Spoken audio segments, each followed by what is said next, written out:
Recurrent infections in children. What is normal and what goes beyond normal? So most children contract recurrent minor illnesses in the first 2 or 3 years of life, when their immune systems are still very immature. In addition, all the bugs they encounter are new to their system, so they literally catch everything. Babies in creche or daycare or babies with older siblings are exposed to even more bugs and tend to get sick even more frequently.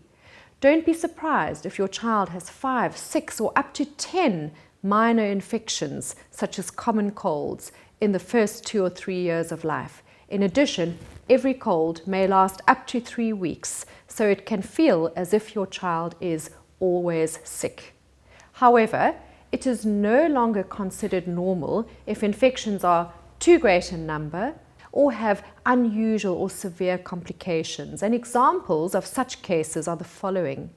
First of all, if your child needs intravenous antibiotics to clear up an infection because oral antibiotics have failed, this needs to be looked into. If there are 2 or more episodes of pneumonia or sinusitis in a year, or 4 or more episodes of ear infection in a year, it needs to be looked into. If your child has a total of more than 60 days antibiotics in an entire year, it is unusual. If there's more than 1 episode of meningitis or sepsis in a lifetime, or if there are unusual organisms causing infection, it needs to be looked into. Chronic diarrhea for more than a month, or recurrent severe skin infections or abscesses must be looked into. The above circumstances may indicate a problem with the child's anatomy or a problem with the child's immune system. For example, recurrent ear infections could be because of an unusually angled ear canal or eustachian tube, and the child may need grommets to help ventilate the middle ear canal.